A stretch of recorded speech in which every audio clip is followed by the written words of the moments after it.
from New York, Late Night Show with Faik Siddiqui. Assalamu alaikum and welcome to the show. My name is Faik Izhar Hussain Siddiqui. साहिबों, Noon league के रहनुमा अता तरर साहब ने कहा था कि अगर सियालकोट में नून लीग हार गई तो तुम मेरा नाम बदल देना। अब कौम उनके पीछे पड़ गई है कि किस नाम से पुकारूं, क्या नाम है तुम्हारा, नाम बदलो, इनका नाम बदलो। ये बात तो इनसे बहुत पहले शहबाज शरीफ साहब ने कही थी कि अगर लाड़काना की सड़कों पर जरदारी को ना घसीटा तो मेरा नाम बदल देना। अब कोई इनसे जाके कहे पाजी ना ते छड़ो तुसी ओ पैर लुटा दो जिस तुसी लुटे नहीं तो बहुत करम की बात होगी। अच्छा, अता तड़र के नाम को मैंने बदल के रख दिया है खता तड़र दरबारी। अच्छा, जो लोग उनसे ये पूछ रहे हैं कि तुम नाम कब बदलोगे, वो कुछ और चेक कर रहे हैं। वो ये चेक कर रहे हैं कि ये सुनने में मिला है कि ये नाम बदले ना बदले पार्टी बदलने वाले हैं, तो इसलिए उनसे ये सवालात पूछे जा रहे हैं। एक किस्सा याद आ गया बड़ा दिलचस्प सा कि एक बूढ़ी माँ थी जो उनका बच्चा रात को बहुत देर से आता था, आधी रात को। तो जब वो घर पहुंचा तो उससे बोली कि बेटा ये सुई में ज़रा धागा डाल दे। उसने धागा डाल दिया। दूसरी रात भी वो ऐसे ही लेट आया तो फिर उससे कहती थी कि सुई में धागा डाल दे। उसकी आदत बन गई। जब इन्होंने तीसरे दिन भी उससे पूछा, कहा माँ जी ने कि सुई में धागा डाल दे, तो बच्चे ने धागा डालता रहा। उसने पूछा माँ जी आप रात को क्या सीती हो जो ये धागा डलवाती हो सुई में?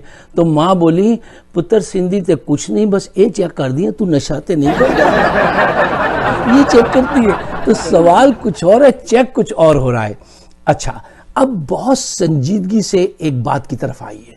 इस बात का जायजा लीजिए, इसके नफ्सियाती पहलू से इसको सोचिए कि क्या है कि नून लीग के लोग इतने बड़े बड़े दावे कैसे करते थे, कैसे करते हैं। मसलन शैतान से ज़्यादा चालाक क्या नाम है उसका, परवेज़ रशीद, वो फरमाते थे हम इमरान खान को वजारत अज़मा तो दूर की बात है, नवाज शरीफ की शेरवानी का एक बटन भी नहीं देंगे।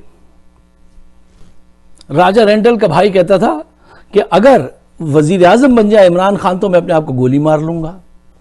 अब ये खता तरर आए हैं। अच्छा, इतनी बड़ी बातें ऐसे ही कोई नहीं करता है, इसका एक रीज़न, एक लॉजिक है इसके पीछे। वो क्या है, इन्होंने इतनी बड़ा इनका ये करप्शन का रिंग था कि जिसमें अदलिया, मीडिया, फौज, ब्यूरोक्रेसी, सेनेट, मालियाती इदारे, हर जगह इन्होंने अपना जाल फैला दिया था। अच्छा, अब वो 1-2 साल की बात नहीं, 30 साल से इनका ये नेटवर्क है, इनका रिंग है, हर जगह इनके लोग मौजूद। यही वजह है कि इनको पक्का यकीन था कि ये पॉसिबल ही नहीं है। अच्छा, अगर कोई आज से 10 साल 5 साल पहले आपसे कहता कि पाकिस्तान की सियासत में एक ऐसा मोड़ आएगा कि एक आदमी आएगा वो कहेगा कि मैं करप्शन को उखाड़ फेंकूंगा और इनको रुला दूंगा, तो ये मुमकिन है? तो लोग कहते थे नहीं, ये ऐसी कोई बातें मत करो, ये लोहे से ज्यादा स्ट्रॉन्ग पिलर हैं इनके, करप्शन करने वालों के, जरदारी के और नवाज शरीफ के, उनको कोई नहीं ला सकता। खुर्शीद शाह जो हमारे सिंध के बड़े अच्छे वो हैं, आजकल जेल में मुकीम हैं, तो उन्होंने कहा था कि यार बाबा इसको कोई समझाए, सियासत में ऐसा नहीं होता, ये अदालतों को जाता है, कोई अदालत में जाने से क्या करप्शन खत्म होती कि उनको पकड़वाता है? ऐसे हुकूमत नहीं बदलती है बाबा, इसको कोई समझाओ। लेकिन देखिए हुकूमत बदल गई। बहुत सारे लोग कहते थे कभी वजीर आजम ही नहीं बनेगा, उसने अपना काम पूरा कर दिया है, उसने जो उसके बस में था वो कर रहा है और इनको इतना रुलाया है, इतने चक्कर दिलाए हैं अदालतों के जो ये तस्वुर नहीं कर सकते थे। इमरान खान ने अपना काम कर दिया। अब हमको चाहिए कि अवाम उसको 2/3 मेजॉरिटी से आने वाले इलेक्शन में जिताएं ताकि मुल्क जो है वो सही तौर पे फले फूले। देखिए, बहुत बड़ा जो काम था करप्शन को जाके पंच करना, अदालतों में पहुंचना, पसीने में शराबोर हो जाना, लड़ते रहना, हर तरफ माफियाज आज भी खड़े हैं, लेकिन वो शख्स स्टेट फास्ट है, ऑनेस्ट है और स्टेट फास्ट है। बाकी आप कोई भी इल्जाम लगाते हैं लगा लें। अब इस मौके पे हमारा फर्ज यह है पूरी कौम का कि जो जो पाकिस्तान से सच्ची मोहब्बत करता है वो اس کے پیچھے کھڑا ہو اور آنے والے الیکشن کے لیے ابھی سے رائے عامہ ہموار کریں. اگر آپ میری باتوں سے اقرار کرتے ہیں، ان باتوں کا اس سے ایگری کرتے ہیں، تو براہ مہربانی اس کو شیئر ضرور کیجئے. آپ سب کا بہت بہت شکریہ.